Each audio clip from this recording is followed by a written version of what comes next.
As you watch March Madness over the course of these next few weeks, I hope you see dollar signs running around the court. Those athletes you're watching are making thousands, hundreds of thousands, or even millions of dollars in some cases. The game has changed, and the University of Maine has decided it's time for them to adjust as they try to stay afloat.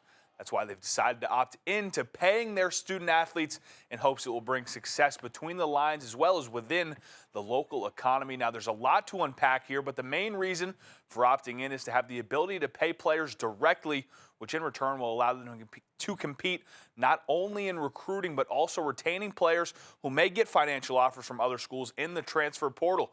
Athletic Director Jude Killey says it also allows them to be flexible in other places. It's an opportunity for us to create more opportunities. It gives us more flexibility and more capability as a partner. And really what we're trying to do is create and generate sustained success. And so, those were part of the key factors, and that's kind of moving in this direction. It gives us an opportunity. We look at, and I'm just talking about the direct pay piece, that's, something that's an opportunity now, but we're also raising money for scholarship, that we can go above the old scholarship limits. We can raise money for nutrition, for travel. And so I think it's really just about arming ourselves as much as possible with as many weapons as possible. And frankly, as much aid to support our students in their growth and development.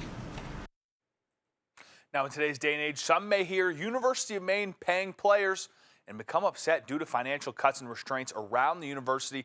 However, there is zero tuition money or state tax dollars being used to pay these student athletes. Killey wants to be clear that this is all coming from privately raised money. And I do want to stress, and Travis, I know you asked this at the beginning, part of what's really important about all this, and I appreciate your commentary on it, is, these are private and philanthropic dollars. We're not using tuition.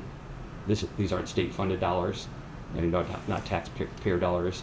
So, that's the route that we're headed in terms of generating that support. And frankly, the more we can publicize and promote the account that we have out there and ways to support it, the better for everyone.